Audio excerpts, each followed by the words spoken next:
Hi guys, may maaga. Netflix ko lang yung in-order ko sa Shopee. Ay, TikTok. TikTok ko guys. Yung Shine 2. Antibacterial.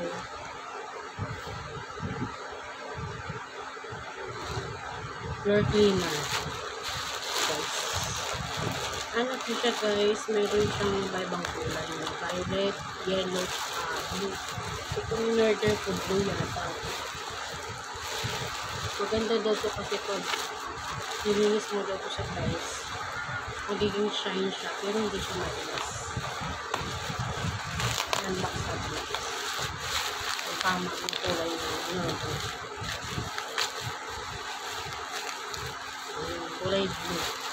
Titingnan natin guys. Shine puro siya trending ko sa TikTok sa Shopee. Yung binili kasi ng asawa ko yung isa. Kulay orange. Hindi siya mabango. Pero ito mabango dito guys. Kaya itatry natin. Mamaya pa siya magagamit pag naglinis yung mister. Floor cleaning siya. Tapos antibacterial. So maganda natin. Kasi para malinis yung tiles. Kasi minsan yung bunso ko. Ibinulong na sa akin. Isa lang muna binili ko guys. Kasi sobrang maganda siya. Doon makakabili kami ito ng tatlo. By 2 take 1 yata. By 1 take 1 na yun.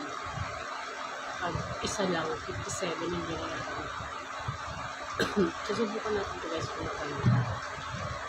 Ayan. Tapos kanina lumana na lang. Ayan. Kung ano na mag-book guys. Ang nabili ko ito. Halagang 20 pesos. Ito guys, hindi ko alam pa ano. Basta pang display lang siya. Tinapon ko lang sa mesa sa tabi ng guys. Parang ano siya Chinese na parang siyang may pagluto. Display lang. Tapos may parang bling-bling sa loob. Tapos ito guys, ano siya, mga pantasa, kasi wala ng pantasa yung bukoy ko. Tapos ito nakita ko yung clip sa kurtina, kasi kulang yung clip sa kurtina ko eh.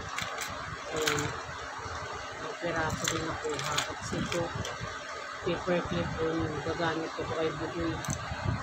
Ayan. Tapos ito guys, pati ito, may design yan. Dalawa yung binili ko. Marami pa din guys. Kasi noong unti lang muna ako bumibili kasi wala akong paglagayan. Kailangan kasi may cabinet ako dun sa taas yung lababo ko. Para doon ko lagay yung mga nabibili kong ganito. Kasi hindi siya pwede kong araw-araw na gamitin guys. Pag may bisita lang siya po siya. Saka siya gagamitin. Kasi gaya ng isa. Mangkot ng isa. Basag ng mga anak ko. Ito guys, lahat po 20 pesos lang. Tsaka ka lang talaga magkaroon ka, makakita ka din mga ano sa loob ng baso. Nandun yung mga abrilata, mga pang-open sa wine, mga kalutong na maliliit, tinidor na maliliit, mga measuring spoon, ano din guys, maghanap ka lang talaga. Bedsheet, porter, mga uman, may mga damit din, minsan 20 lang, makuha nila gaganda pa. Bago. Ano, computer set, seat, uwan. Ano guys, flex ko yung binili ko, ang hagan. Ito guys.